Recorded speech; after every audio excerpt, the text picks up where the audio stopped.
When someone very close to a person dies, they often have a very hard time moving on. The emotional attachment they had to the person is suddenly gone and they have no way to deal with it. The grieving process can take years before a person can maintain normal day-to-day activity. The person has to take this time to get used to not having the deceased person around. This prolonged grief is very evident in a case study I recently conducted. Brandon was a happy teenager, but he tragically passed away. His family found it very hard to move on.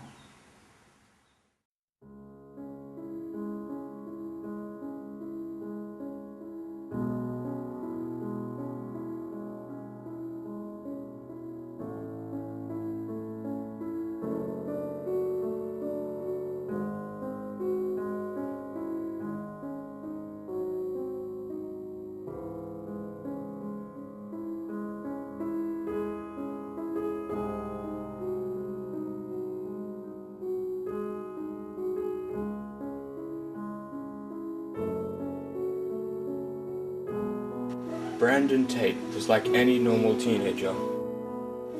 He had a family and friends who loved him. Brandon had a passion for life and playing the drums.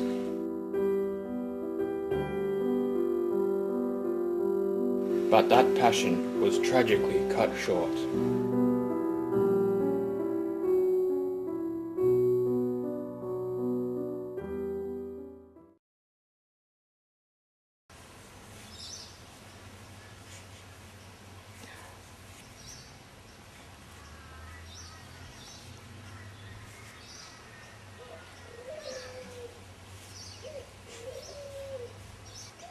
Brandon was always happy.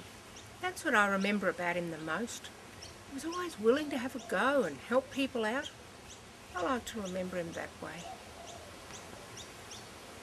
He loved to play the drums. He'd play them every day, non-stop. Playing those drums is what he lived for. It's been 2 years since he left us. Brandon was playing the drums when it happened.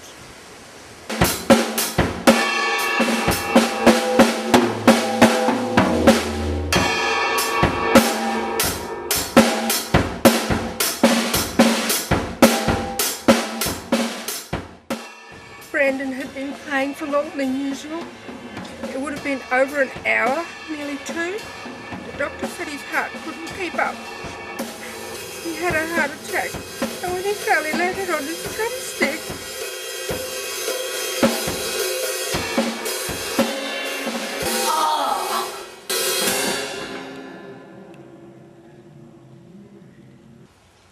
It went straight through his aorta. He didn't have a chance.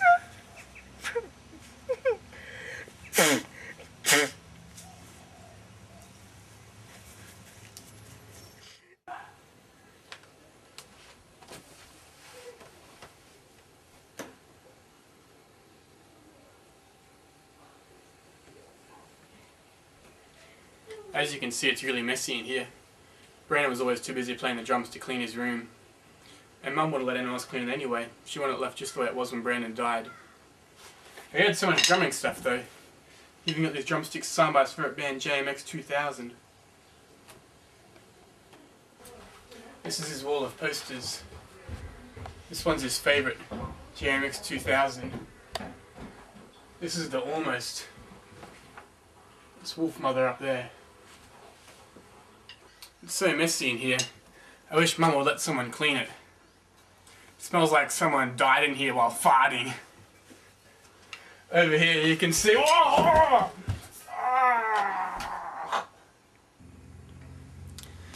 Yeah, Brandon was in the band for about 6 months before he passed away. Probably what I remember about him most was his courage and his passion that he put into his music. He always put in his best effort and damn, that was some good drumming. But yeah, he was a real big part of the band, and I was just heartbroken when he died. I was absolutely devastated, actually. But he was such a big part of the band, I just didn't have the heart to cut him, to replace him. sorry. But so to this day, Chocolate Hale, don't have a drummer anymore. It's just me.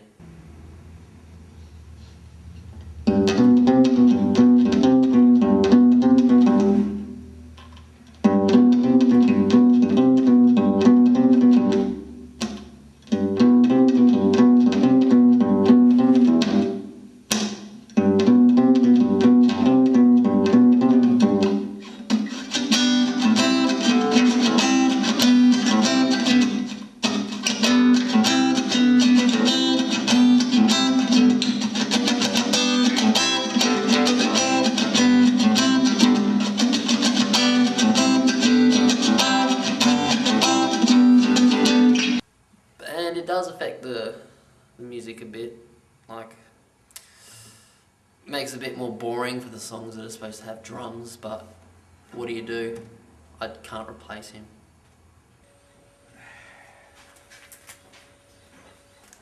Oh, there you go. Oh. Showing his face full of food. I suppose my fondest memory of Brandon is when he was young. He and his brother were such good friends. They'd play in the backyard for hours. We used to run around the backyard for hours. We used to put underpants on our head and... As you can see, Brandon's death has had a big effect on his brother. Even more so now that his father isn't around anymore.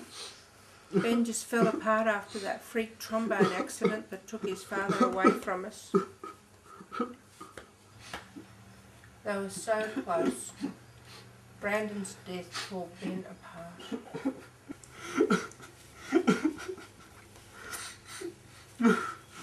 It has been 2 years since Brandon passed away. As you can see, his family is still grieving over this. The best thing for these people in this situation is love and support from friends and family.